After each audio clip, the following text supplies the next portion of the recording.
कि सोमवार माफ कीजिएगा सोमवार दोपहर 12 बजे यानी कल दोपहर 12 बजे उन्होंने बुलाई है संसदीय बोर्ड की मीटिंग और इस पे जाहिर है बिहार के ऊपर चर्चा की जाएगी कि जो भी नतीजे आएंगे उस पर।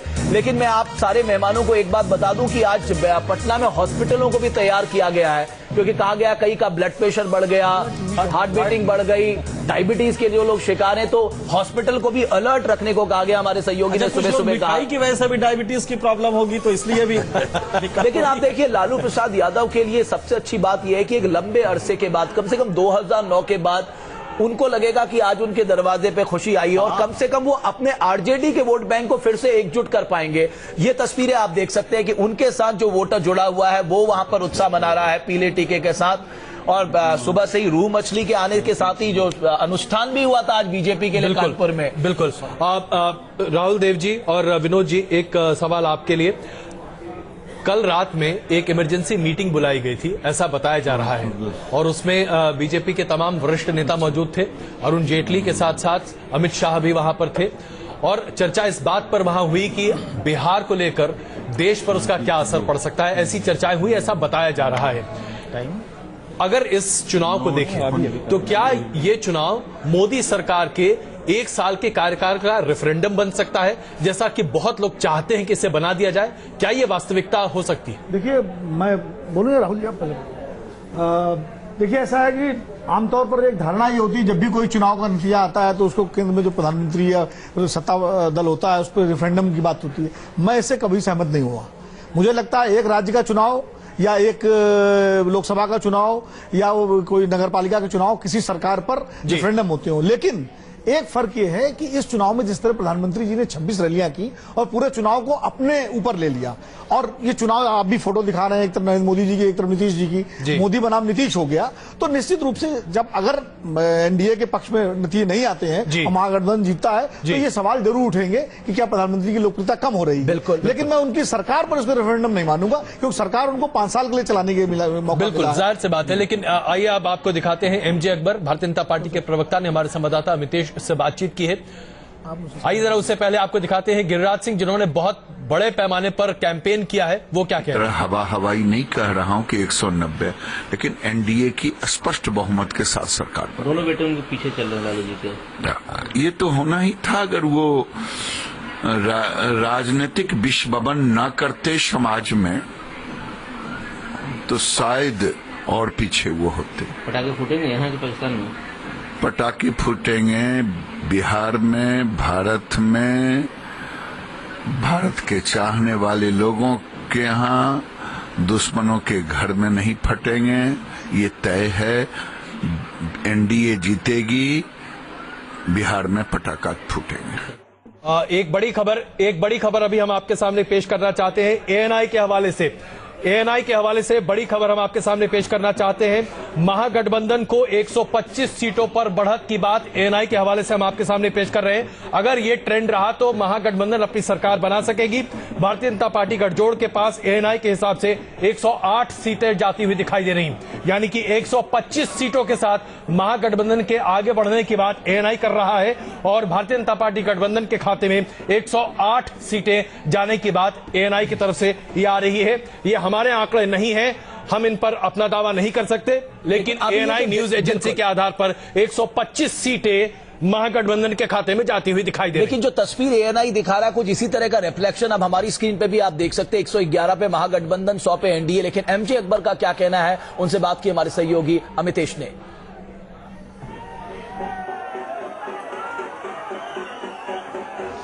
बात करते हैं बीजेपी के राष्ट्रीय प्रवक्ता और सांसद एमजे अकबर साहब से। सर, बिहार में जो ट्रेंड जिस तरह से आ रहे हैं, क्या आपका अनुमान है अभी किस तरह से जा रहा है? बीजेपी की बनेगी, एनडीए की बनेगी, इसमें कोई दुविधा नहीं होनी चाहिए। लेकिन काफी टफ फाइट लग रहा है, बिल्कुल नेक टू नेक चल रहा है। ये कहां से शुरू हुआ था? जो मैक्सिमम पोल्स आपने भी पढ़े थे, पोल्स की तो हार हो गई ना अब जेडीयू की भी हार हो जाएगी। लेकिन कौन ऐसे मुद्दे हैं, कौन ऐसे फैक्टर आपको लग रहा है जिसके चलते आपके पक्ष में मतदाताओं का रुझान देखने को मिल रहा है? परिवर्तन, development for all, Modi ji का जो चिन्ह प्रोग्राम है, चिन्ह मैसेज है, सिग्नेचर कॉल जो है, उनका रिस्पांस देश भर में मिल रहा है, केरल में मिल रहा है, लद्दाख में मिल रहा है, आसाम में मिल रहा है। और ये अगर नजर नहीं आता है किसी को तो मैं समझता हूँ वो अपने आंख के ऊपर पर्दा लगाया है। एक आखिरी सवाल, आंकड़ा कहां तक जा सकता है बीजेपी के पक्ष में, एनडीए के पक्ष में? वो तो आप 1 घंटा बाद पता चल ही जाएगा। चलिए, बहुत बहुत धन्यवाद। तो एमजे अकबर साहब साफ तौर पे ये नहीं कह रहे हैं कहां तक आंकड़ा जाएगा, लेकिन इनका कहना है कि बीजेपी की सरकार बनेगी और बिहार में जिस तरह से परिवर्तन की लहर चल रही थी उसके चलते बीजेपी के पक्ष में वोट किया गया है। वीडियो जर्नलिस्ट सुभाष चंद्र के साथ अमितेश सिंह, न्यूज नेशन, दिल्ली। एक तो सूरत लगातार बदल रही है, जैसा कि हम आपको बता रहे हैं रमेश, हम दर्शकों को एक बार फिर से बता दें, ये रुझान बदलते चले गए हैं और अभी जो स्थिति बन रही है उसमें महागठबंधन के खाते में 112 सीटें जाती हुई दिखाई दे रही हैं और एनडीए के खाते में 99 सीटें जाती दिख रही हैं। और जैसा कि हमने आपको बताया, एएनआई के हवाले से यह खबर, जो कि एएनआई के डेटा के हिसाब से 125 सीटें महागठबंधन के खाते में जा सकती हैं और एनडीए के खाते में 108 सीटें जा सकती हैं। मैं फिर कहूंगा कि यहाँ पर आप देखिए, जैसे जैसे आरजेडी ने अपना परफॉर्मेंस सुधारा, वो 20 से लेकर 47 तक पहुंची, उसने महागठबंधन को राइज दिया। जी, जब आरजेडी 20 सीट, तो हमने मना नहीं किया था। आपकी बात से आपने मना नहीं किया, मैं कह रहा हूं, मैंने इस बात को कहा। चलिए, पहली बार आप देखिए, नीतीश कुमार कुछ नहीं बोले थे, शरद यादव कुछ नहीं बोले थे, अब शरद यादव बोल रहे हैं, क्या कुछ कह रहे हैं। मुझे लगता है उनको थोड़ा उत्साह जाग गया होगा। वो हम उनके हारने के बाद पाकिस्तान में जश्न मनेगा, जैसे पूरा बिहार पाकिस्तान के हक में हो। फिर उन्होंने जो सोशल डिस्पैरिटी वाला जो सिद्धांत हमारा है उस अखाड़े में वो आए, उन्होंने कहा हम अति पिछड़े हैं, ये सब उपाय उन्होंने किए और एब्यूज भी किया। यानी जो चीफ मिनिस्टर चुना हुआ उसके डीएनए का मामला उठाया, लालू यादव को शैतान तक कहा, ये सारी बातें। और दूसरी, नरेंद्र मोदी जी, किसी प्रधानमंत्री ने ऐसा यानी सूबे में जाकर के मुकाबला नहीं किया कभी। देश, वहां की जनता को और देश को भी बहुत ये अखरा है और इससे भी हमारा वोट बढ़ा है। क्या आपको लगता है कि नरेंद्र मोदी की हार है, जिस तरह से वो कैंपेनिंग कर रहे थे बिहार? ये तो साफ बात है कि वही चेहरा था सामने, यानी अमित शाह और नरेंद्र मोदी सामने थे। बीजेपी की भी हार है और जो उसको हेड कर रहे थे, जो उसकी अगुवाई कर रहे थे, नरेंद्र मोदी जी तो सबसे आगे थे, उसके पीछे अमित शाह थे। तो ये जीत जो है वो बिहार की जनता की जीत है, देश की जनता की जीत है। और इस देश के जो साहित्यकार, कलाकार, वैज्ञानिक जिस बेचैनी के साथ इस दौर में अपना सम्मान वापस किए हैं, उन सारी चीजों के बारे में भी बिहार की जनता ने ये अपना मैंडेट दिया है। और एक बात जान लेना कि सबसे ज्यादा लिटरेचर बिहार में बिकता है, सबसे ज्यादा मैगजीन बिहार में जो बिकती है, सबसे ज्यादा विजुअल मीडिया बिहार में चलता है। तो ये सारी चीजें मिलकर के ये नतीजा जो है वो और बड़ा आना था, लेकिन हम साधनहीन लोग हैं, तो मुकाबला जो है वो साधन के मामले में खरगोश और हेलीकॉप्टर का था।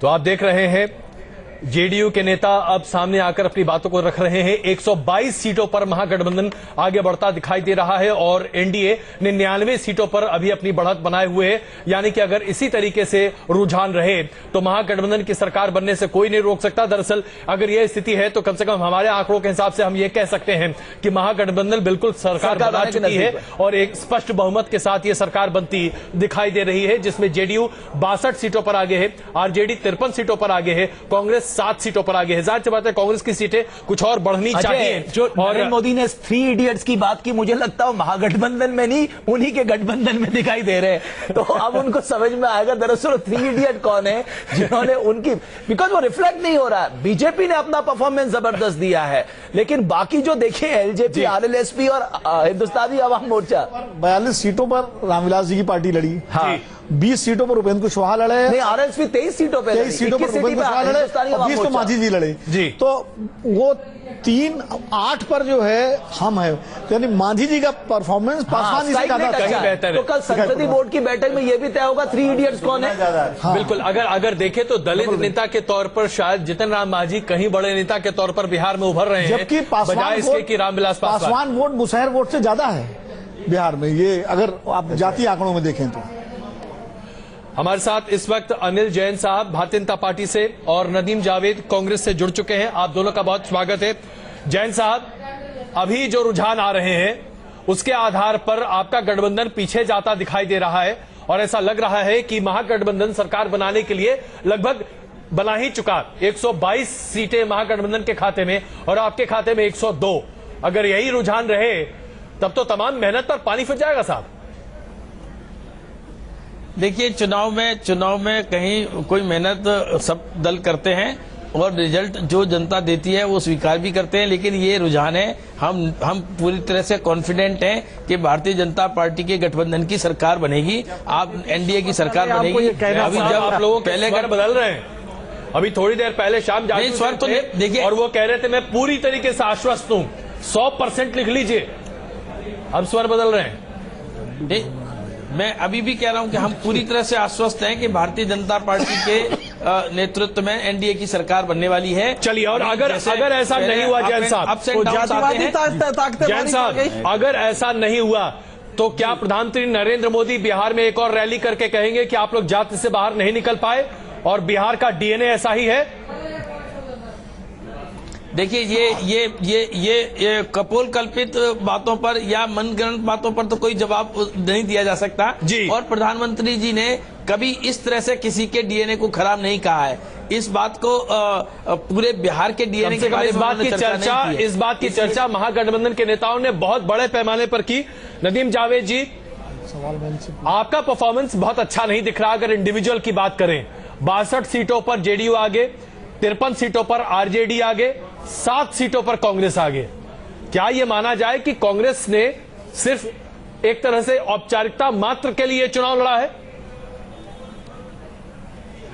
अजय भाई, initial trend Bharatiya Janata party के पक्ष में दिखाई दे रहे थे और कुछ लोग ऐसा लग रहा था कि 2/3 बहुमत से भारतीय जनता पार्टी की सरकार फर्स्ट फेज के बाद ही बनाने को तैयार थे। मैं 2-3 चैनल कवर करते हुए आ रहा हूं, लेकिन आपके चैनल पर आकर मैं ये सबसे पहले आपको बधाई इस बात के लिए देता हूं। अगर यही ट्रेंड रहे और ये ट्रेंड जो है वो पूरी तरह से फाइनल ट्रेंड साबित हुए तो आपका जो एग्जिट पोल था वो एग्जिट पोल काफी ठीक था, काफी जेन्युइन था, काफी रैशनल था। इस बात के लिए आपको मैं बधाई दूंगा। दूसरी बात यह कि कांग्रेस के संबंध में आपने बात कही जी। अभी इनिशियल ट्रेंड है, अभी बिल्कुल फाइनल रिजल्ट्स नहीं आए हैं। हमें यह उम्मीद है कि हम लोग 15 से 20 के बीच में सीटें जीतेंगे, ये हमारा अंदर का अनुमान है। क्योंकि हम लोग 40-41 सीटों पर चुनाव लड़े हैं और हम ये समझते हैं कि 15 से 20 के बीच में हम कहीं रहना चाहिए। चलिए, ये अच्छी बात है। और सोर्सेज से हमारे पास ये खबर आ रही है। आपका भरोसा है? और सोर्सेज से हमारे पास ये खबर आ रही है कि 11-12 सीटों पे आगे। आप ये लालू प्रसाद यादव के घर की तस्वीरें आप देख सकते हैं। वहां तो होली दिवाली एक साथ मन रही है। आज तो सारे त्योहार एक साथ मना लेंगे आरजेडी के वर्कर्स। लेकिन अनिल जैन साहब, इससे पहले मैं आपसे सवाल पूछूं, मैं आपको एक बहुत बड़ा गाना सुनाने जा रहा हूं, मतलब यहाँ, लेकिन आप पहचानिएगा ये गा कौन रहा है करके। ये आपकी खुशी में थोड़ा और रंग भर देगा अगर हम उस गाने को प्ले करें कि, और फिर उसके बाद हम पूछेंगे अनिल जैन साहब से किस पार्टी के कार्यकर्ता ने गाया है। प्रताप बाबू पियारिया भेला जीता बाके बेर, भेला जीता बाके बेर, चालू ने भैया बहिनी माला पीना, भेला जीता बाके बेर, पेनू ने तेजस्वी यादव पियारी, बेला जीता बाके बेर, बेला जीता बाके बेर, चालू ने भैया बहिनी माला पीना, बेला जीता बाके बेर। और अगर हम जल्दी से वॉर रूम में जाकर अजय ये जान ले, उससे पहले आपके पास बिल्कुल ये एक और आंकड़ा अभी आया है जो कि स्थानीय रीजनल चैनल ईटीवी के मार्फत है, उसके हवाले से है। बिहार में उनका नेटवर्क काफी जबरदस्त है और उनका ये आंकड़ा है जेडीयू गठबंधन को 135 सीटों पर बढ़त है, एनडीए गठबंधन को 90 सीटों पर बढ़त है और अन्य के खाते में 7 सीटें हैं। यानी कि स्पष्ट बहुमत महागठबंधन के हक में।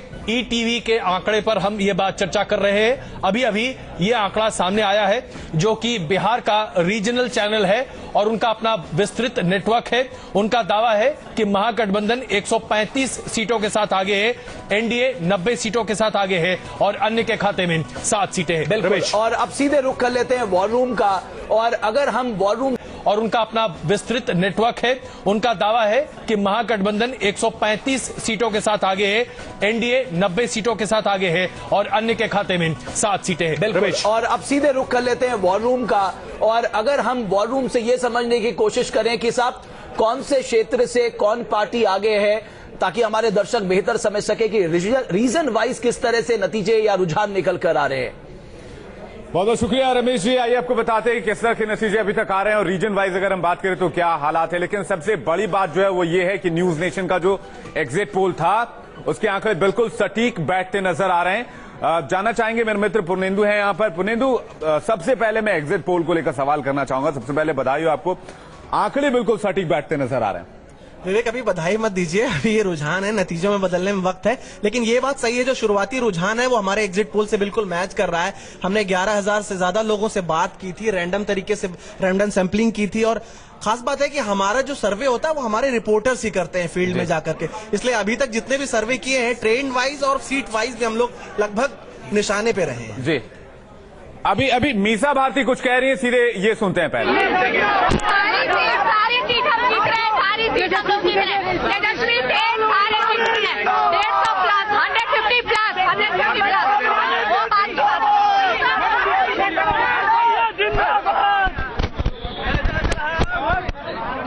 काफी ज्यादा उत्साह नजर आ रहा है आरजेडी के नेताओं में। आपने देखा मीसा भारती कह रही थी कि वो सारे सीट्स पर जीत रही हैं और उन्हें इसमें कोई भी शंका या कोई भी ऐसे दो राय नहीं है। रुझानों में महागठबंधन को बहुमत, इस वक्त की बड़ी खबर ये है। और जैसा कि हम आपको वॉर रूम से लगातार अपडेट भी दे रहे हैं कि अभी तक महागठबंधन अब लीड करता नजर आ रहा है। और आप यहां पे भी देख सकते हैं न्यूज नेशन पे 122 सीटों पर रुझान है। स्थिति हमें बता पाए। जी, आप जोन वाइज अगर बात करें तो एक बार जानना चाहूंगा किस तरह के अभी तक अपडेट्स हैं जोन वाइज, किस जोन में किसका दबदबा नजर आ रहा है पुर्नेंदु, अगर कुछ आपके पास आंकड़े अभी तक आए तो।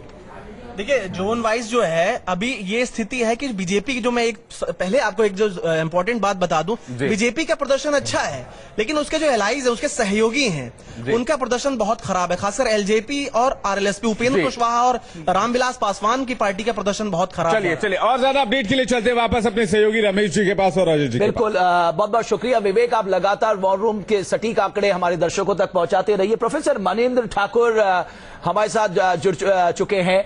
प्रोफेसर मनेंद्र, आपका शुरुआती आकलन क्या है? ये जो ट्रेंड एकदम बदला और महागठबंधन के पक्ष पे आके खड़ा हो गया, क्या ये बिहार का जनमानस इसी ओर दिखाई दे रहा था?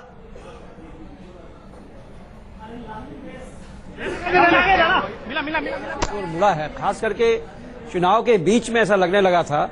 जिस तरीके से नरेंद्र मोदी लालू यादव के साथ उलझ रहे थे और पूरा का पूरा डिस्कोर्स का ट्रेंड बदल गया था।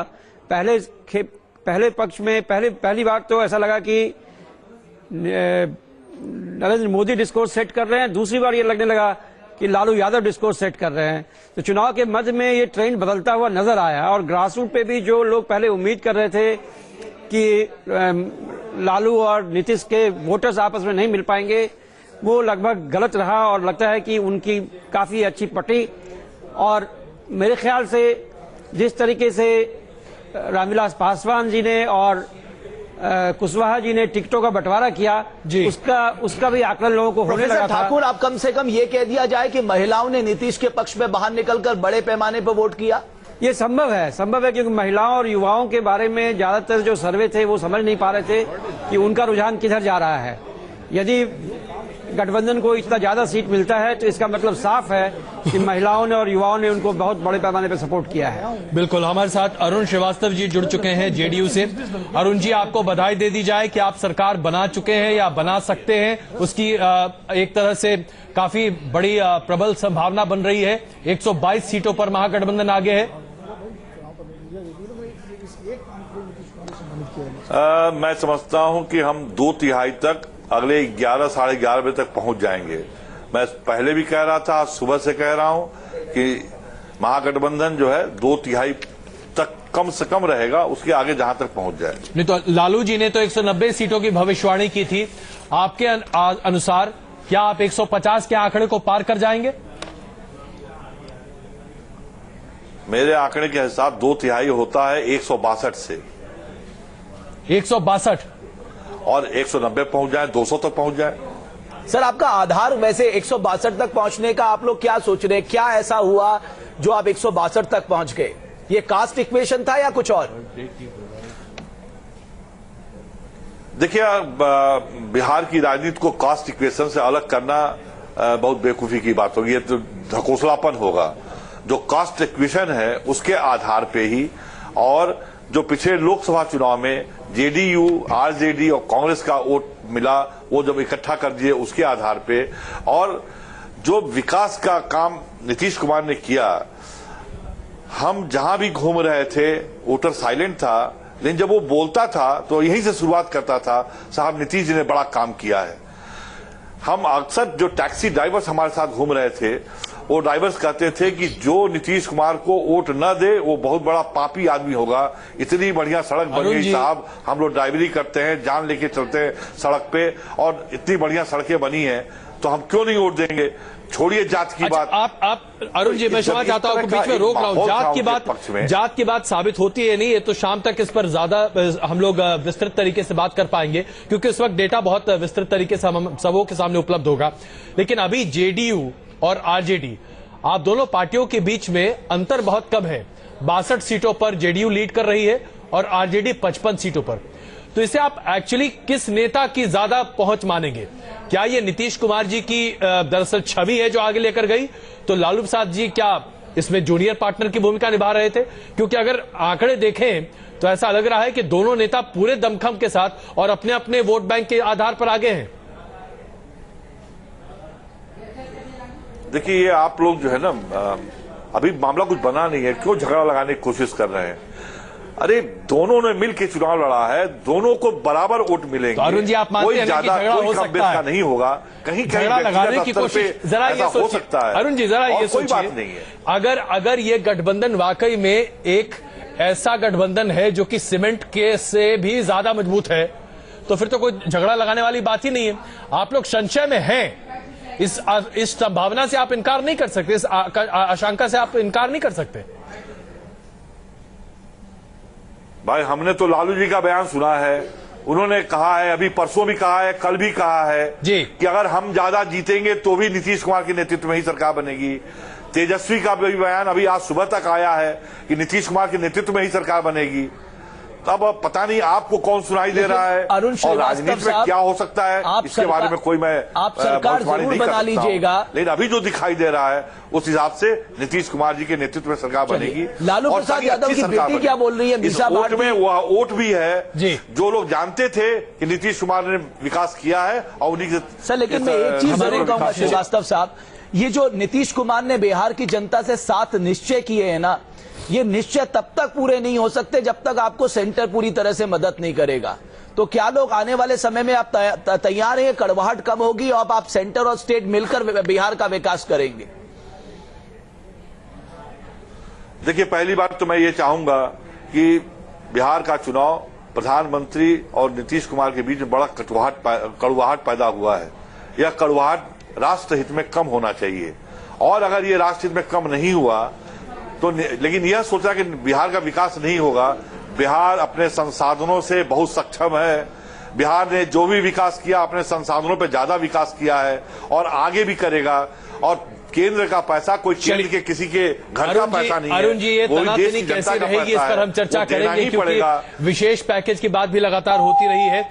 लेकिन यहाँ महत्वपूर्ण मुद्दा ये है कि क्या जो अभी सूरत हाल है 124 बनाम 102, अगर यही बना रहा, महागठबंधन की सरकार बनेगी, और तब वाकई में एनडीए को विचार करना पड़ेगा कि वहां क्या सूरत बनता दिखाई दे रहा है। विनोद जी, आप सवाल पूछना चाह रहे थे अरुण जी से।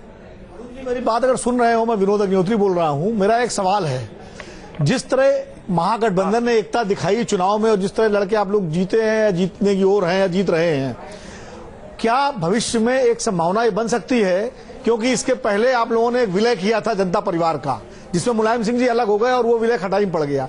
क्या भविष्य में आरजेडी और जेडीयू का विलय होकर एक पार्टी बन सकती है? विनोद जी, देखिए, इस बारे में अभी कहना बहुत जल्दीबाजी होगी, लेकिन आप अच्छी तरह से जानते हैं कि पिछला जो हमारा अनुभव था वो बहुत अच्छा नहीं था, और राजनीति में ऐसे अनुभव हम पिछले 77 से देखते आ रहे हैं कि बहुत कड़वाहट, बहुत अच्छा, बहुत लोग, सब लोग मिलजुल करके। हमें उम्मीद है कि हमारे नेताओं को इन सभी अनुभवों से लाभ उठाएंगे और अब फिर कड़वाहट नहीं पैदा करेंगे, आपका क्या संदेश है चलेंगे, ताकि देश में एक गैर सांप्रदायिक ताकतों का बने और सरकार बने, और नीतीश कुमार ने जैसा दिखाया है विकास का मुद्दा, उस पर चलना चाहिए ताकि आगे देश बढ़ सके। मुलायम सिंह के लिए क्या संदेश है? मुलायम सिंह जी अपने बारे में खुद अब तय करेंगे और वहां की जनता तय कर देगी, हमें बोलने की जरूरत नहीं है। चलिए, हमारे संवाददाता विजय ने कैलाश विजयवर्गीय से बातचीत की है। भारतीय जनता पार्टी का मूड बदला है या अभी भी भारतीय जनता पार्टी को ये पूरा भरोसा है कि वो सरकार बना सकती है बिहार में? आइए देखते हैं कैलाश विजयवर्गीय का क्या कहना है। बिहार में चुनावों की मतगणना इस समय जारी है और भारतीय जनता पार्टी और महागठबंधन में एक कांटे का मुकाबला दिखाई दे रहा है। इस वक्त हमारे साथ हैं भारतीय जनता पार्टी के वरिष्ठ नेता कैलाश विजयवर्गीय जी। अभी तक जो ट्रेंड दिख रहा है, कहां पटाखे फूटेंगे, पाकिस्तान में या दिल्ली में? मुझे लगता है कि वहाँ पर एनडीए की सरकार बनेगी और जहाँ जिसको पटाखे फोड़ना फोड़ेगा ही। हो सकता है पाकिस्तान में हमारे प्रेमी हो तो वहाँ पर भी फोड़ेंगे, इसलिए हम तो चाहेंगे कि सारे देश में और सारी दुनिया में पटाखे छूटे, क्योंकि जिस प्रकार से मोदी जी के नेतृत्व में बिहार में एनडीए को बढ़त मिल रही है तो सारे विश्व में इसकी खुशी होगी। जी, आप कह रहे हैं कि मोदी जी के नेतृत्व में बिहार में बढ़त मिल रही है, तो इन नतीजों का जो श्रेय है, क्रेडिट जो है, वो नरेंद्र मोदी जी को दिया जाएगा जो भी नतीजे आएंगे? देखिए, ऐसा है कि हम चुनाव में 3 प्रक्रिया होती है, एक नेतृत्व होता है, एक रणनीति होती है और एक क्रियान्वयन होता है। नेतृत्व हमारा मोदी जी के साथ है, रणनीति हमारी अमित शाह जी ने बनाई, क्रियान्वयन हम लोगों ने किया। यदि हमने क्रियान्वयन अच्छा किया तो परिणाम बहुत सुखद होंगे, तो उसके लिए जिम्मेदारी हमारी है। और यदि हम जीतेंगे तो कैलाश विजयवर्गीय जी जीतेंगे, नरेंद्र मोदी जी जीतेंगे, ये मैं जानना चाहता हूं। नेतृत्व को श्रेय मिलता हमेशा, और कहीं यदि असफलता मिलती है तो उसमें वो काम करने वाली टीम जो नीचे तक अपना काम नहीं पहुंचा पाई उसको श्रेय जाता है। ये कंट्राडिक्शन नहीं है कि जब असफलता मिलती है तो कार्यकर्ताओं की टीम को श्रेय जाएगा कि कैलाश विजयवर्गीय जी की वजह से हार गए, और जीत जाते हैं तो नेतृत्व को श्रेय जाता है कि मोदी जी की वजह से जीत गए? देखिए, विचारधारा और नेतृत्व दोनों के आधार पर लोग मतदान करते हैं। वो मतदान होता है मतदान केंद्र पर। यदि मतदान केंद्र पर हमने ठीक तरीके से काम किया और उसकी व्यूह रचना ठीक की तो निश्चित रूप से उसका परिणाम बहुत अच्छा आता है। आपको लगता है कि जो नतीजे आ रहे हैं या जो ट्रेंड आया उसमें बिहार के चुनावों में आप जैसे बड़े नेताओं के जो बयान थे उनका असर काफी दिखाई दिया? मैं वहाँ पर बिहार में घूमा तो मुझे ये लगा कि वहाँ पर जातिवाद और विकासवाद के नाम पर ही चुनाव हुए हैं, और कुल मिलाकर कास्टिज्म को आपने कम्युनलिज्म पर लेकर आ गए। उसको कम्युनलिज्म नहीं, विकासवाद किया आपने उसको? बिल्कुल नहीं, हमने सिर्फ डेवलपमेंट की बात की है। अब आपको लग रहा है कि जीत जाएंगे? 100% सरकार एनडीए की। चलो, बहुत बहुत शुभकामनाएं। ये थे कैलाश विजयवर्गीय जी, जिनको उम्मीद है अब भी कि भारतीय जनता पार्टी की सरकार बनेगी। दिल्ली में वीडियो जर्नलिस्ट सौमित्रों के साथ विजय त्रिवेदी, न्यूज नेशन। हालांकि कैलाश विजयवर्गीय की ये उम्मीद शायद परवान न चढ़ती दिखाई दे। अभी जो ताजा आंकड़े आ रहे हैं उसके आधार पर महागठबंधन 124 सीटों पर आगे बढ़त बनाए हुए है और एनडीए गठबंधन 102 सीटों पर अपनी बढ़त बनाए हुए है। नदीम जावेद जी भी हमारे साथ मौजूद हैं, लेकिन उससे पहले आइए आपको दिखाते हैं लालू प्रसाद यादव के घर के बाहर जश्न अभी से मनना शुरू हो चुका है और ऐसा लग रहा है कि जीत पूरे तरीके से उनकी है।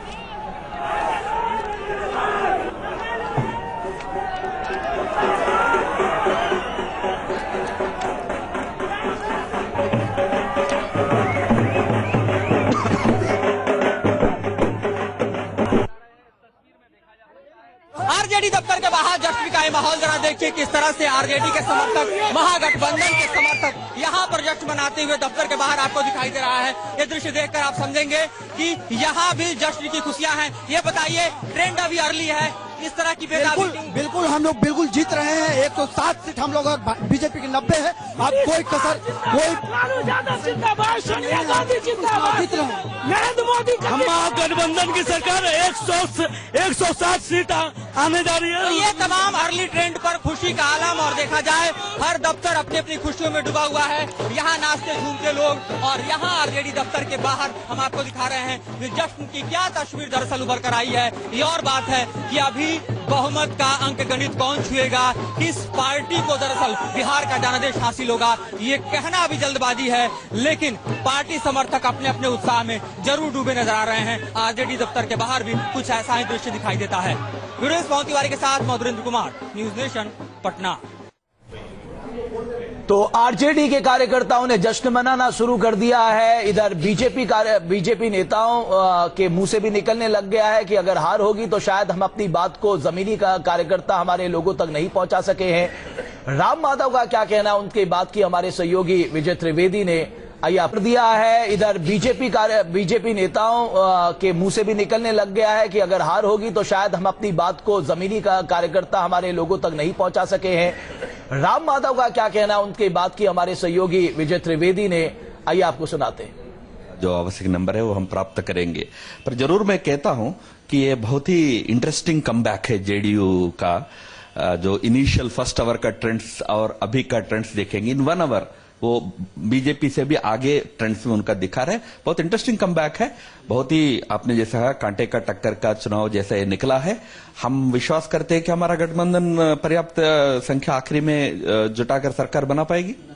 जिस तरह के चुनाव चल रहे थे उसमें प्रधानमंत्री, पार्टी अध्यक्ष अमित शाह, उसके अलावा पूरी जो फौज थी पार्टी की वो लगी हुई थी, और खासतौर से प्रधानमंत्री वर्सेस नीतीश कुमार ये इलेक्शन हो रहा था। क्या आज के नतीजे के बाद भी इसको ऐसे ही देखेंगे हम? पूरी ताकत तो चुनाव में लगाना होता है, और बिहार इतना महत्वपूर्ण स्टेट है और देश का सबसे दूसरा बड़ा स्टेट है, और इसलिए उसमें कम ताकत हम लगा ये प्रश्न पैदा नहीं होता। बट मैं इस आकलन से सहमत नहीं हूं कि कोई नीतीश जी और मोदी जी के बीच का चुनाव है। इस आकलन से मैं सहमत नहीं हूं। जरूर बिहार का विकास को लेकर हमारा परसेप्शन और नीतीश लालू कॉम्बिनेशन का परसेप्शन का लड़ाई था, उसमें हमने पूरी ताकत से चुनाव लड़ी थी। जनता का निर्णय जो भी होगा उसको स्वीकार करेंगे। दोनों पार्टियां विकास को मुद्दा बना रही थी, लेकिन क्या आपको लगता है कि जो पार्टी के कुछ लीडर्स का जो बयानबाजी थी, ईगो था, वो जो सब चीजें थी, उसने पार्टी को नुकसान पहुंचाया है? अब मैं एक बात स्पष्ट कहूंगा, हमारा सेंट्रल फोकस तो विकास ही रहा है। हमारे प्रत्यर्थियों का तो प्रयास ये रहा कि विकास के मुद्दे से डिरेल करो। अब कौन सफल हुआ ये चुनाव के रिजल्ट के बाद पता चलेगा। बट जो भी सरकार बनाए, हम विश्वास के साथ अभी भी है कि हम बनाएंगे। बट बिहार का विकास एक सेंट्रल मुद्दा होकर आगे की दिशा होनी चाहिए। जहां तक इंडिविजुअल बयानबाजी का प्रश्न है, मैं इतना ही कहता हूं, ये एटमॉस्फेयर को विशेट करने का काम हमारे विरोधियों ने किया। एक बार एटमॉस्फेयर विशेट होता है, मुद्दा उठता है, तो सब बोलेंगे। ये भी रिएक्शन है? नहीं, रिएक्शन नहीं है। चुनाव में सेंट्रल मुद्दा हमारा विकास रहते हुए भी आप ये अपेक्षा नहीं कर सकते कि बाकी मुद्दे जब विपक्ष उठाता हो तो हम चुप बैठेंगे। हमको भी हमारा पक्ष रखना पड़ता है। इसलिए सबको जिम्मेदारी से चलना चाहिए था। जब विपक्ष अनावश्यक मुद्दों को बिहार चुनाव में लाता था तो कुछ बहस चलती थी। आप संघ की भूमिका के साथ रहे हैं, संघ में हमेशा एक्टिव रहे हैं, बड़े नेता रहे हैं। संघ की भूमिका इन चुनावों में आप किस तरह से देखते हैं, और खासतौर से जो अभी इंटॉलरेंस को लेकर जो पूरा विवाद एक पूरे देश भर में चल रहा है, उसमें कैसे भूमिका आप देख रहे हैं? मैं मानता हूं भैया, इंटेलिजेंस का बहस भी बिहार के चुनाव को प्रभावित करने के लिए हुआ है, उसको यहां मुद्दा बनाने का प्रयास हुआ है। मैं मानता हूं ऑनेस्टली कि देश में जिस प्रकार का प्रचार हो रहा हो उस प्रकार का कोई इंटॉलरेंस नहीं है। अगर कोई इंटॉलरेंस है तो जो इंटॉलरेंस करके चिल्ला रहे हैं ना, उनकी इंटॉलरेंस है। वो बहुत इंटॉलरेंट है कि ये सरकार जो जिस नीति से चल रही है उसको चलने नहीं देना, इसलिए वो कर रहे हैं। पर उस प्रक्रिया में और देश के इमेज को बहुत नुकसान कर रहे हैं। मैं मानता हूं कि बिहार चुनाव हो गया तो कम से कम वो अब शांत रहे, क्योंकि ये प्रश्न देश के छवि का है। तो बड़ी खबर अभी यहां आ रही है कि बिहार में ऐसा लग रहा है कि नीतीश कुमार की सरकार एक बार फिर से बनेगी और मुख्यमंत्री के तौर पर नीतीश कुमार पूर्ण बहुमत के साथ अपनी सरकार बना सकते हैं। 126 सीटों पर महागठबंधन लगातार अपनी बढ़त बनाए हुए है और एनडीए के खाते में 102 सीटें जाती दिख रही हैं, अन्य के खाते में 6 सीटें जाती दिख रही हैं। अभी तक जो 234 सीटों के रुझान आए हैं उसके आधार पर ऐसा प्रतीत हो रहा है तकरीबन 9 सीटों के रुझान आने अभी और बाकी हैं और ऐसा लगता है कि महागठबंधन 130 के आंकड़े तक पहुंच सकता है। यह स्थिति बनती हुई दिखाई दे रही है। नदीम जावेद जी, अब क्या भारतीय जनता पार्टी की केंद्र सरकार पर विपक्ष का प्रहार और ज्यादा तेज होगा? क्या आपको लगता है कि असहनशीलता के मुद्दे पर जो पूरा एक डिबेट चल रहा है बुद्धिजीवी वर्ग के बीच में वो और ज्यादा तीखा और तीव्र होता दिखाई देगा? अजय भाई, आपकी आवाज बहुत कम आ रही है और इसलिए आ रही है कि कांग्रेस पार्टी के कार्यालय में मैं बैठा हुआ हूं और बाहर इतने पटाखे छूट रहे हैं कि आवाज बड़ी मुश्किल से पहुंच रही है। लेकिन ये तो कितनी अच्छी खबर है आपके लिए, कितने अरसे के बाद आपके यहाँ पटाखे फूट रहे, कितनी अच्छी खबर है आपके लिए।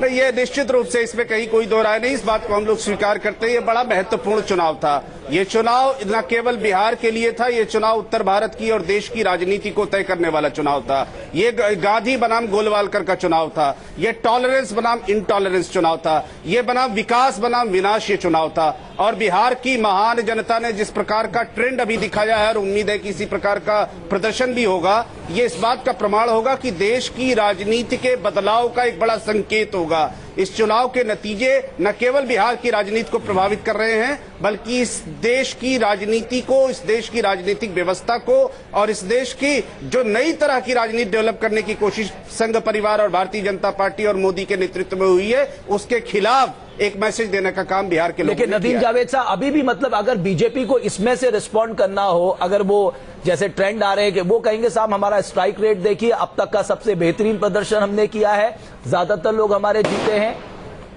राहुल देव साहब यही जवाब रहेगा? बिल्कुल। देखिए इसको मैं ये आपसे मैं आपसे ये केवल ये कहना चाहता हूं जी, मुझसे अगर ये प्रश्न है तो मैं केवल ये कहना चाहता हूं कि कुछ टेलीविजन चैनल ने इस तरह के एग्जिट पोल किए जिसमें कि उनको 150 से ज्यादा सीटें दी गई। इस तरह का माहौल बनाया गया पूरे देश के अंदर, जैसे लगता था 2/3 बहुमत आने वाला है। एक आर्टिफिशियल माहौल क्रिएट किया गया। मैं समझता हूं इस तरह का जो एक आर्टिफिशियल माहौल भी क्रिएट किया जाता है, ये उस तरह के विचारों के खिलाफ भी जनादेश है। नदीम जी, जाहिर सी बात है अभी देखिए ये रुझान है, कहना बड़ा मुश्किल है जब तक कि पूरी चीजें सामने नहीं आ जाती। जैसा कि अभी एएनआई के हवाले से एक और खबर आ रही है, 241 सीटों के रुझान एएनआई ने प्रस्तुत किए हैं जिसमें 145 सीटों पर महागठबंधन को बढ़त बताई है, 90 सीटों पर एनडीए को बढ़त है और 6 सीटें अन्य के खाते में जाती दिख रही हैं एएनआई के हवाले से।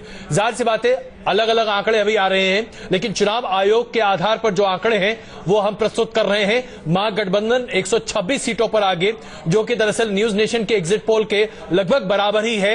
हमने 125 से 129 सीटों की बात कही थी, लगभग उस आंकड़े के आसपास महागठबंधन पहुंचता फिलहाल दिखाई दे रहा है और ये स्थिति बनती दिख रही है। अब इसका मतलब क्या निकलेगा सिंह साहब? जाहिर सी बात है अब विश्लेषण होगा। भारतीय जनता पार्टी, जैसा कि अभी रमेश कह रहे थे, अब विश्लेषण की जरूरत ही है। विश्लेषण सिर्फ इस बात की जरूरत है कि 1.5 साल पहले जिन चीजों को लेकर जनता ने वोट दिया था, एक इंडिविजुअल प्राइम मिनिस्टर जिसने पूरा का पूरा अपना स्टेक दांव पे लगा के 26 रैलियां की और लगभग ये 1-on-1 हो गया था। ऐसे में अगर ये वर्डिक्ट आता है जिसका लगभग तस्वीर साफ है, तो इसका मतलब है कि आपके 1.5 साल के कार्यों से जनता खुश नहीं थी, इसको आपको बदलना। ओके, श्रीकांत शर्मा भी हमारे साथ जुड़ चुके हैं। श्रीकांत शर्मा साहब, बधाई आपको, अब तक का सबसे अच्छा परफॉर्मेंस आपने दिया है बिहार में। ठीक है रमेश जी, बहुत धन्यवाद आपके लिए। श्रीकांत जी, जब हम अभी कुछ देर पहले चर्चा कर रहे थे और आप अमितेश हमारे संवाददाता के साथ थे, उस वक्त एनडीए गठबंधन लगातार अपनी बढ़त बनाए हुए था, लेकिन अब जो रुझान आ रहे हैं उसके आधार पर ऐसा लग रहा है कि एनडीए गठबंधन सरकार बनाने की स्थिति में नहीं है और महागठबंधन की सरकार बनना ऐसा दिख रहा है कि अभी फिलहाल ऐसा स्थिति बन रही है। तो क्या भारतीय जनता पार्टी पूरे नतीजे आने तक इंतजार करेगी या आपको लगता है कि शायद चीजें वैसे ही होंगी जैसी अभी दिख रही हैं?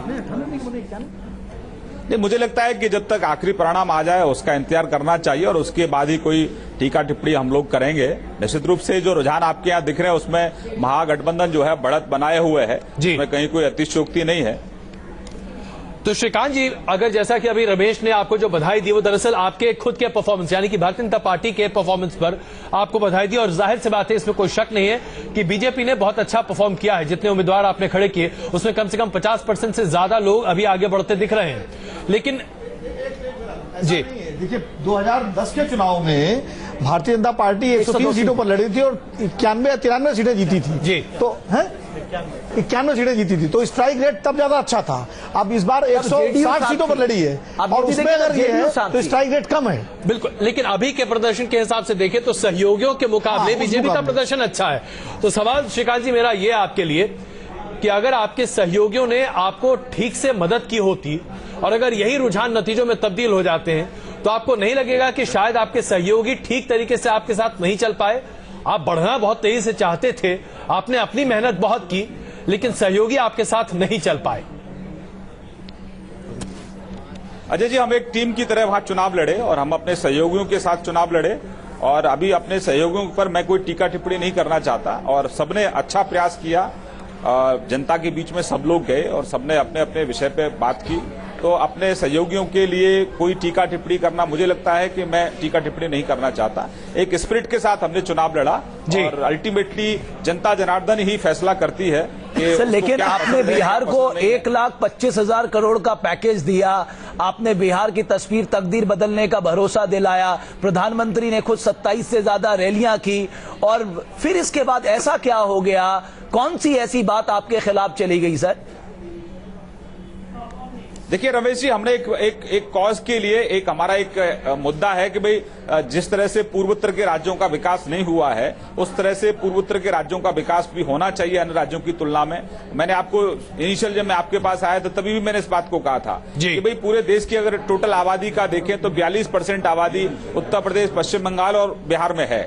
तो जब तक वहां एक स्थायी सरकार, एक करप्शन और क्राइम फ्री सरकार नहीं होगी तो तब तक वहां का विकास संभव नहीं है। इस मुद्दे को लेकर हम लोगों के बीच में थे, हमने कन्विंस करने की कोशिश की थी।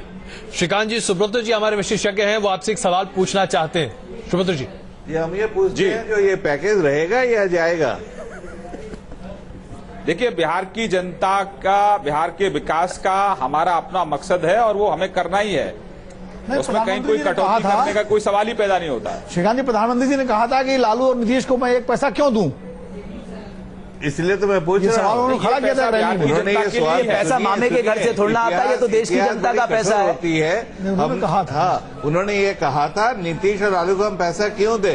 अब क्या करेंगे? पैसा अपने आप रखेंगे, देना पड़ेगा। और ये भी उन्होंने पहले जब कहा था वो तो गलत कहा था। हमारी जो संघीय ढांचा है उसमें कोई भी प्रधानमंत्री किसी को ज्यादा पैसा नहीं दे सकता। नहीं, उन्होंने कुछ गलत नहीं कहा, उन्होंने कहा वो गलत कहा, आपने उसका आकलन गलत तरीके से किया। उन्होंने कहा मॉनिटर करेंगे। उन्होंने कहा कि ये नहीं, उन्होंने ये कहा था कि ये कोई एहसान नहीं है, ये बिहार के विकास के लिए पैकेज है। हालांकि में पैसा दिया जाता है, उन्होंने ये कहा था। नहीं, सवाल अच्छा एक जी सर, सिर्फ मैं ये कह रहा हूं कि मैं आपको सिर्फ इतना बताना चाह रहा हूं कि नीतीश कुमार भी अपने वादे तब पूरे कर सकते हैं जब मोदी जी उनको समर्थन देंगे, यानी सेंटर स्टेट को मदद करेगा। क्या सारी कटुता को भुलाकर अब आप लोग मिलकर, जैसा कि प्रधानमंत्री का सपना है कोऑपरेटिव फेडरलिज्म का, आप बिहार को एक नया बिहार, विकसित बिहार बनाने में नीतीश कुमार की मदद करेंगे अगर रुझानों के मुताबिक नीतीश कुमार मुख्यमंत्री बनते हैं तो?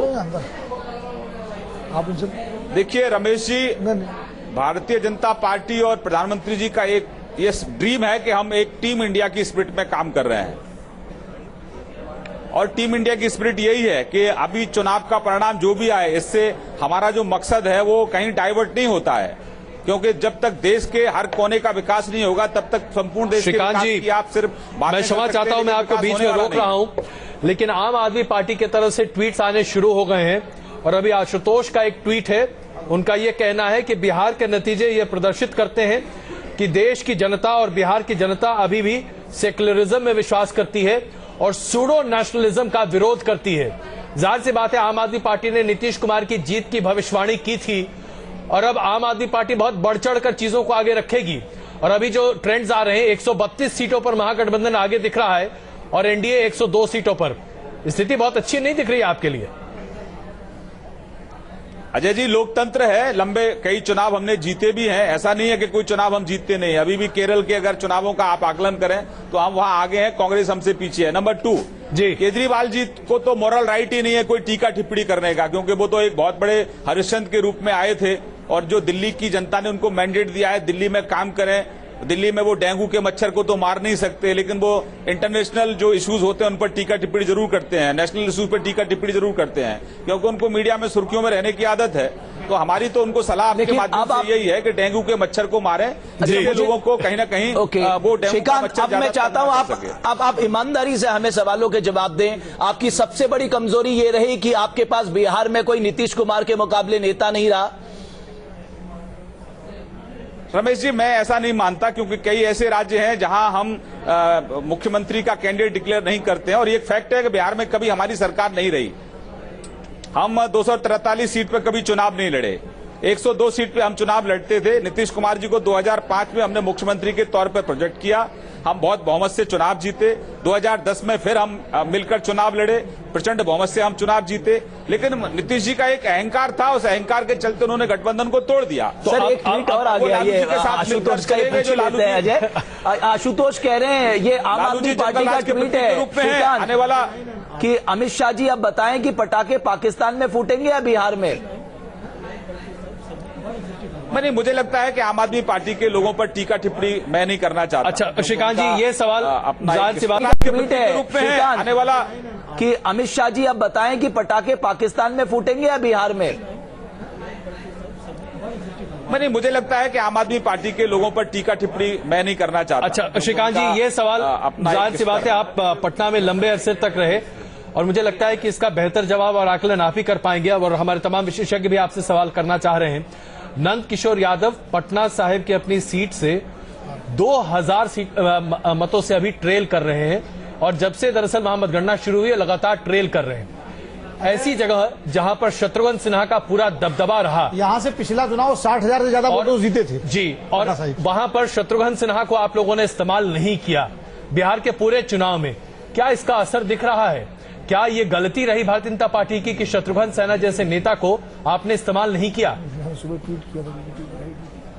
देखिए, हमारे वो सांसद हैं वहां से और पार्टी में वो लंबे समय से वरिष्ठ भी हैं और कैबिनेट में वो स्वास्थ्य मंत्री भी रहे, अन्य कई मंत्रालय में वो रहे और मैं नहीं मानता कि उन पर मैं कोई टिप्पणी करूं। उनका क्या होगा? उपयोग की बात है, सांसद नहीं, मैं कोई टिप्पणी नहीं करना चाहता कि किसका क्या होगा। शत्रुघ्न सिन्हा ने महागठबंधन को ट्वीट कर बधाई दी है श्रीकांत जी।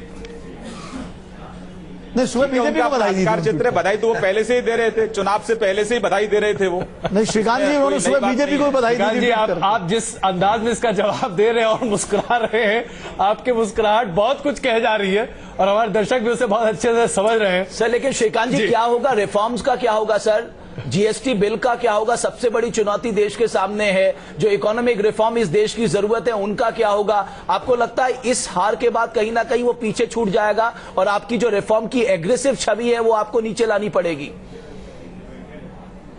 रमेश जी, आप तो प्रो रिफॉर्म्स हैं, जहां तक मेरा अपना आपके बारे में आकलन है, तो आप धैर्य रखिए, सरकार के काम में कहीं कोई अड़चन आने वाली नहीं है, सरकार और डबल स्पीड से काम करने वाली है। शुक्र है आपने कम से कम ये नहीं कहा कि रमेश जी आप प्रो बीजेपी है, बड़ी दिक्कत हो जाती। अरुण जी इस वक्त हमारे साथ मौजूद है। अरुण जी ये बताइए कि अब सवाल ये है, आप 135 सीटों पर आगे चल रहे हैं तो बधाई के पात्र तो आप हैं ही और जाहिर सी बात है 63 सीटों पर जेडीयू आगे चल रही है, बहुत बधाइयां इसके लिए। और आपकी सरकार ऐसा लगता है अगर यही रुझान रहे तो बनना लगभग तय है और इससे कोई इनकार नहीं कर सकता।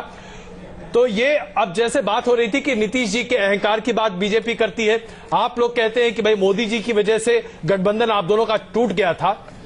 अब ऐसी कोई संभावनाएं हो सकती हैं कि दोनों नेता एक बार फिर से मिलकर बैठे और कहे कि चलिए जो हुआ बीती बातें, हम बिहार के विकास की बात करते हैं?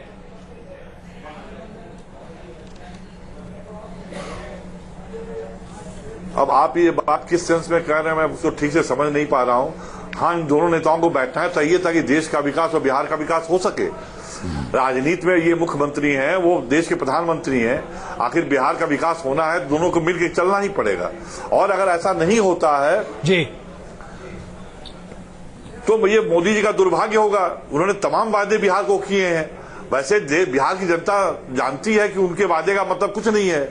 जब वादा करते हैं और लोग वोट देते हैं, और जब पूछते हैं क्या हुआ तो जुमलेबाजी थी। अब फिर वो कह सकते हैं कि सब जुमलेबाजी थी। हालांकि सच्चाई तो ये है कि चाहे चुनाव वो हारे या जीते, उनको बिहार में जो विकास का वादा किया उन्होंने जो वादा किया देने के लिए, वो उनको पूरा करना चाहिए। सिंह साहब, लेकिन ये जो हमारी स्टेट को लेकर बिहार बार-बार इस तरह की शिकायत हमेशा करता है, पहले भी अपने कोई बात कि राज्य में जो सरकार रही उसे केंद्र से समर्थन नहीं मिलता रहा, सौतेला व्यवहार हमेशा होता रहा। अब जो परिस्थितियां निर्मित हो रही है, एक बार फिर वैसा ही होगा। राज्य में जो सरकार होगी वो केंद्र से विभिन्न, दोनों के बीच में इतनी ज्यादा दूरी हो गई है कि अब न तो केंद्र का वो कमिटमेंट फुलफिल करने जा रहा है, न ही राज्य को वो सुविधाएं मिलेगी। अपने रिसोर्सेज से आपको जनरेट करना होगा। और बिहार में वो पोटेंशियल है कि अगर नीतीश चाहे तो अपने रिसोर्सेज से जनरेट कर सकते हैं। हाँ, ये अलग बात है कि अगर 1.25 लाख करोड़ मिलते जी, तो, और वो भी 1.25 लाख करोड़ मिलते तो कैपेक्स के रूप में, कैपिटल एक्सपेंडिचर के रूप में, लेकिन सर तो उसका जबरदस्त आप जानते हैं कि प्राइवेट इन्वेस्टमेंट के तौर पे बिहार को कुछ भी नहीं मिला। हाँ, वो करना चाहिए। नीतीश उसमें फेल रहे, उसमें कोई दो राय नहीं। अभी जो है नीतीश कुमार बहुत ही गंभीर राजनेता हैं जी। वो मतलब क्षमा करना, वो अरविंद केजरीवाल की तरह उन मुद्दों पर नहीं उलझेंगे केंद्र से जो उनके दायरे के बाहर हो, लेकिन नीतीश कुमार बिहार के अधिकारों की लड़ाई को मुद्दा बनाएंगे। और भारतीय जनता पार्टी के लिए मुश्किल होगी बिहार के साथ कोई किसी तरह का सौतेलापन का व्यवहार करना, क्योंकि उसको देश में भी आगे जो है राजनीति करनी है। और नीतीश कुमार अगर जितना वो बिहार के डेवलपमेंट को रोकने की कोई कोशिश की गई केंद्र से, तो नीतीश कुमार उसको मुद्दा बना के राष्ट्रीय जैसे उन्होंने डीएनए को मुद्दा बनाया। राहुल जी, नहीं, मुझे लगता है एक बार राहुल सर, मुझे नहीं लगता, मैं इससे सहमत नहीं हूं कि अब वायदे पूरे नहीं होंगे। यानी बिहार को जो उसका देय है और जो उसको ये कहा गया है उससे केंद्र सरकार मुकरेगी। मुझे लगता है कि ऐसा राजनीतिक हित में भी नहीं होगा। और नरेंद्र मोदी इतने समझदार हैं कि वो इस बात को समझते हैं कि अभी उनको अब अगला उत्तर प्रदेश का चुनाव लड़ना है, फिर आगे प्रदेशों के चुनाव है। तो एक प्रदेश में अगर वो इस तरह का छोटापन दिखाएंगे तो उसका नुकसान उनको आगे होगा। मुझे नहीं लगता ऐसा होगा।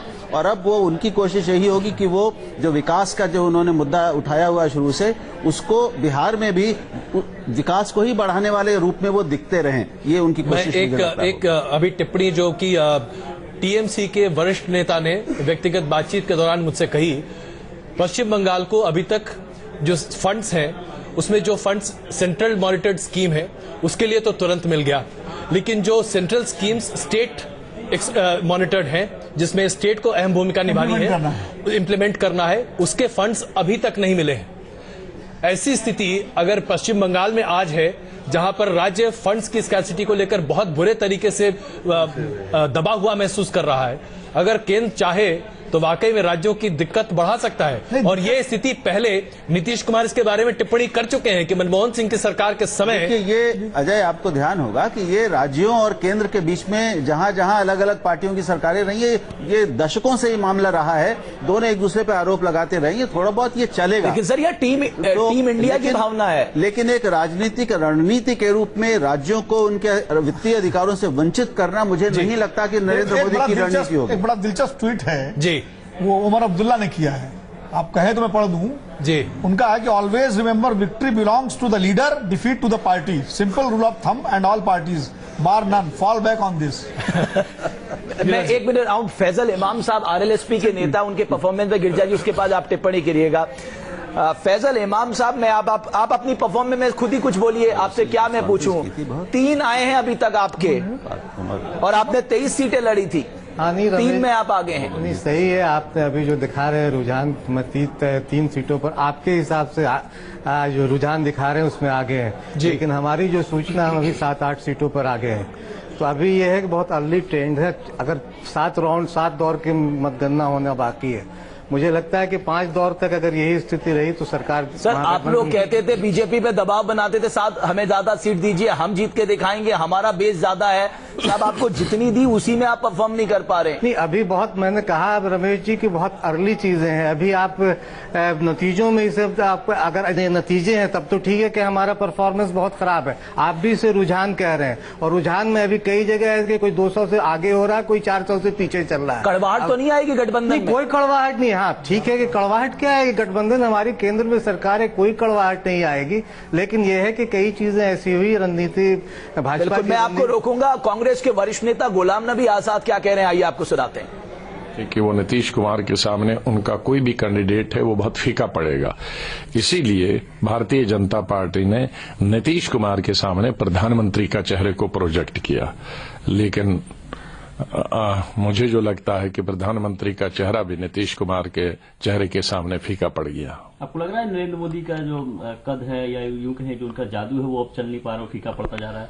देखो, जादू और कद तो पहले भी नहीं था, वो तो पैसे का जादू था और सांप्रदायिकता का जादू था। लेकिन भारत की जनता एक दफा मौका देती है, और जब वो देखती है कि इंसान अगर उस कसौटी पे नहीं उतरता है, जिस तरह भारत की जनता जल्दी ऊपर चढ़ाती है, भारत की जनता उसी तरह से जल्दी नीचे भी उतारती है। कांग्रेस को सर 10 से अधिक सीटें ही 12 की बात की जा रही है। सवाल नहीं है कि कांग्रेस का, इस वक्त महागठबंधन की बात थी। मैं अपनी बात बताऊंगा, मैंने 70-80 के करीब पब्लिक मीटिंग की, लेकिन मैंने सिर्फ 10 या 12 कांग्रेस की मीटिंग की। बाकी 80-90% तो हमने अपने जो महागठबंधन के साथी थे उनकी मीटिंगें की। तो इस वक्त हम कुल मिलाकर जो लड़ रहे थे महागठबंधन के रूप में, कांग्रेस या आरजेडी या जेडीयू के रूप में नहीं लड़ रहे थे। तो महागठबंधन की जीत ही तो आपने देखा अब कांग्रेस भी दरअसल जीत में अपनी एक हिस्सेदारी की बात करती दिखाई दे रही है। श्रीकांत जी, अभी एक राम माधव जी का ट्वीट आया है और उनका कहना है कि Bihar has been a great learning experience. तो क्या ये माना जाए कि भारतीय जनता पार्टी मान रही है कि बाजी आपके हाथ से निकल गई? देखिए, मैंने कहा कि वो पार्टी के वरिष्ठ नेता हैं, मैं उनके ट्वीट्स पर कोई टिप्पणी नहीं करना चाहता। लेकिन हर चुनाव जहां जीतते भी हैं आप, और जहां अभी तो बिहार में तो आखिरी परिणाम आया नहीं है, लेकिन हर लर्निंग तो रहता है, हर चुनाव लर्निंग रहता है। नीचे का चुनाव जो निगम का चुनाव होता है राज्यों का, वो भी बहुत सिखाता है, उससे भी हम लोग बहुत सीखते हैं। तो श्रीकांत जी, पॉलिटिक्स में हर दिन कुछ ना कुछ नई चीजें सीखने को कहना चाहते हैं। श्रीकांत जी, अगर मान लीजिए कि यही रुझान रहे, और अभी जैसे कि एएनआई की तरफ से ये एक खबर आ रही है, जाहिर सी बात है ये उनकी खबर है, इस पर मैं पूरी टिप्पणी नहीं कर सकता। 145 सीटें महागठबंधन लेकर आगे बढ़ रहा है, ये उनका कहना है, और भारतीय जनता पार्टी गठबंधन कुल मिलाकर 90 सीटों पर सिमटता दिख रहा है, यानी कि 100 का आंकड़ा भी बीजेपी गठबंधन पार नहीं कर पा रहा है। एएनआई के हवाले से ये खबर है। अगर ऐसी स्थिति रही तो ऐसे में अमित शाह जी के ऊपर इसका कितना प्रभाव पड़ेगा, खास करके जितने शिद्दत के साथ बिहार में वो लगे हुए थे? देखिए अजय जी, सभी कार्यकर्ता बहुत निष्ठा के साथ ईमानदारी से चुनाव में कार्य करते हैं, और हम तो 2 सीटों वाली पॉलिटिकल पार्टी के लोग हैं, और अपने संघर्ष से, अपनी मेहनत से ही हम लोग आगे बढ़े हैं। हमने अच्छा प्रयास किया है अपना, और आखिरी परिणाम तक हम आप बधाई देना चाहेंगे? अरुण श्रीवास्तव साहब जेडीयू के महासचिव भी हमारे साथ हैं, अगर आप चाहें तो बधाई दे सकते हैं उन्हें शुरुआती रुझानों के मुताबिक, या आप इंतजार करेंगे? निश्चित रूप से जो जीतेगा वो तो बधाई का पात्र होगा ही, लेकिन परिणाम आने दीजिए, हमें कोई आपत्ति नहीं है। लेकिन जहां तक आपके पैनल पे मैं सुन रहा था कि बिहार में जो पैकेज है उसमें कोई कमी आएगी, सरकार, केंद्र की सरकार कोई वहां कमी करेगी, ऐसी ये जो सब भविष्यवाणियां हो रही है, मुझे लगता है कि उनमें कोई दम नहीं है। भविष्य हमारे लिए बिहार प्राथमिकता था, हमारे लिए बिहार प्राथमिकता आगे भी रहेगा। सर, आज लालकृष्ण आडवाणी का जन्मदिन था और सबको ये लग रहा था बिहार जीत के उन्हें गिफ्ट देंगे।